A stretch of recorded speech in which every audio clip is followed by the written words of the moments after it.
নমস্কার বন্ধুরা। আজকে একটা লস দিয়ে গেল, 727 টাকা লস করলাম। ওই 300 টাকা 350 টাকার মতো চার্জও আজ কাটলো। যদিও আজকে বেশি ট্রেড নেইনি, তাতেও আজকে লস বুক করতে বাধ্য হলাম, কারণ মার্কেটটা আজকে ঠিকঠাক বুঝতে পারলাম না। অ্যাকচুয়ালি এসবিআইয়ের ফেড যে মিটিং ছিল, ও ইন্টারেস্ট 0.25 বেসিস মানে ডাউন করেছে। সেটা একটা কারণ ছিল। শুক্রবার দিন ওই জন্য মার্কেটটা আপ হওয়ার সম্ভাবনা ছিল, কিন্তু হয়নি। এবং সেকেন্ডলি আমরা আগের যেগুলো দেখেছি, বিজেপি যখনই কোনো ইলেকশনে জিতে, স্টেট বলুন বা সেন্ট্রাল বলুন, তারপর দিন কিন্তু মার্কেটে অনেক পজিটিভনেস দেখায়। তো সেক্ষেত্রে সেইটা ধরেই আমি সকালে একটা মুভমেন্ট করেছিলাম কলের দিকে, বাট কলটা লস হয়ে গিয়েছিল।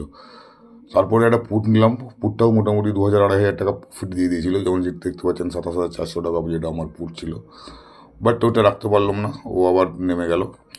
একদম লাস্ট মোমেন্টের দিকে 77,200 একটা কল দিয়েছিলাম, দেখলাম যদি মেকআপ হয়। ওটা 1,600-1,700 টাকা হয়ে গেছিলো, 280 টাকার মতো একটা টাইম লস ছিল। বাট আরেকটু দেখলাম লসটা মেকআপ করতে যেয়ে আর একটু লসটা বেড়ে গেল। যাই হোক, ইন্টারডে স্টকের উপরে আজকে কোনো ট্রেড করে নিই। একটাই নিয়েছিলাম কনকর্ড, সকালের দিকে 101 টাকার পরে আর নিইনি, কারণ এর আগের দিন আমি প্রচুর ট্রেডিং করেছিলাম, ওভার ট্রেডিং হয়ে গিয়েছিলো। তো আজকে ওভার ট্রেডিংটা বন্ধ করার জন্য আজকে ট্রেড খুবই কম নিয়েছি, তাও বেশি একটু নেওয়া হয়ে গেল, নাহলে 350 টাকার মতো চার্জ কাটবে। কেন আজ মোটামুটি 7-10 আগে 1,100 টাকা লস। এবং এই ইয়ারে এটা সেকেন্ড দিন হলো যেটা আমার লস হলো। এর আগে একটা ভিডিও দেখবেন 2 তারিখে দিয়েছিলাম, 2রা জানুয়ারি আমার 162 টাকা লস ছিল। আজকে কিন্তু এটা একটু বেশি বেড়ে গেল, 727।